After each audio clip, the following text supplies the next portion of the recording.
जागते रहो जागते रहो जागते रहो जागते रहो। दर्शक मित्रों, डेली बोडेली न्यूज में आपનું हार्दिक સ્વાગત કરું છું। મયુદ્દીન ખત્રી। દર્શક મિત્રો, બોડેલી તાલુકામાં કેટલાક સમયથી ચોરોનો દહેશતથી રાત્રિના ઉજાગરા લોકોને થઈ રહ્યા છે અને ઊંઘ છે તે હરામ થઈ ગઈ છે। જે પ્રકારે છોટાઉદેપુર જિલ્લાના બોડેલી તાલુકાના કેટલાક ગ્રામ્ય વિસ્તારો એવા છે જે ખેત મજૂરી કરી પોતાનું ગુજરાન ચલાવે છે, દિવસ દરમિયાન કાળી મજૂરી કરે છે અને રાત્રિના સમયે પોતાના ગામ અને ઘરની સુરક્ષા માટે લોકો જાગી રહ્યા છે। તમે અત્યારે જોઈ શકો છો, અહીં કેટલીક મહિલાઓ છે, બાળકો છે, યુવાનો, વૃદ્ધ પોતાના હાથમાં દંડા પાર્યા લઈને ઊભા છે, કારણ કે ગામમાં ચોરીની દહેશત છે, પથ્થરમારાની દહેશત છે અને લોકોમાં ભયભીત બની ગયા છે। લોકોની ઊંઘ છે તે હરામ થઈ ગઈ છે। કેટલાક લોકો અહીંયા પહોંચી છે, તેની સાથે આપણે વાત કરીશું। ભાઈ, અત્યારે ગામમાં કેવી પરિસ્થિતિ છે, શું થઈ રહ્યું છે અત્યારે અને શું કહેશો તમે?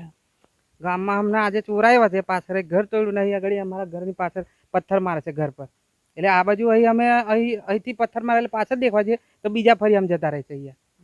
એવા લગભગ કેટલા જણા છે તે ખબર નહીં, એમની ગેંગ બહુ મોટી ગેંગ હશે, એટલે આ બાજુ પથ્થર મારે એટલે બધા પેલ બાજુ જતા, પેલ બાજુ પથ્થર મારે એટલે આ બાજુ જોવા જાય। કયા પ્રકારની ગામમાં અત્યારે પરિસ્થિતિ છે અને કેટલાક દિવસથી આ સમસ્યા છે? છેલ્લા 8 અઠવાડિયાથી 8 દિવસથી આ પરિસ્થિતિ છે। સવારે કામ કરવા જવાનું, રાતે એમને હાચવાનું ચોરોને। બરાબર। તો પોલીસથી તમે શું અપેક્ષા રાખો? પોલીસ થી કે પોલીસ અમને સુરક્ષા આપે, પોઈન્ટ ગોઠવે એટલે કોઈ રાતે કોઈ ગાડી જાય ના કે કોઈ જાય ના, એવી અપેક્ષા રાખીએ અમે।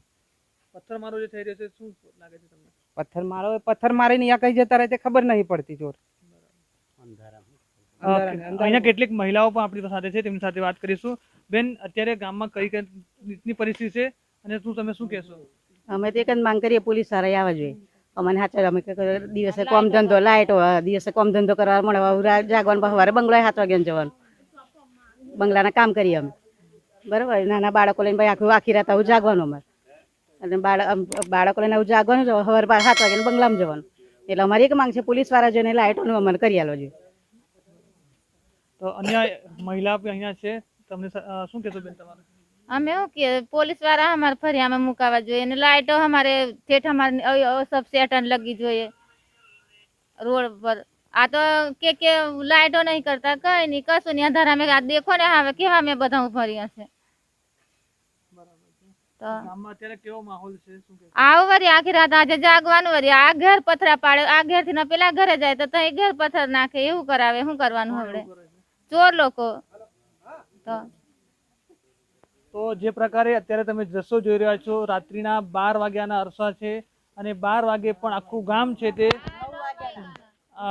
લોકો જાગી રહ્યા છે અને 9 વાગ્યાથી જ ગામમાં દહેશતનો માહોલ છે। એક ઘરનું જે તાળું તોડ્યું છે, જાળી તોડી અને ઘરમાં પ્રવેશ કરવાનો પ્રયત્ન પણ કર્યો હતો, તેથી જ લોકો દહેશતમાં છે। અને માત્ર એક ગામ નહીં પરંતુ ઘણા બધા ગામોમાં આ પરિસ્થિતિથી લોકો જીવી રહ્યા છે।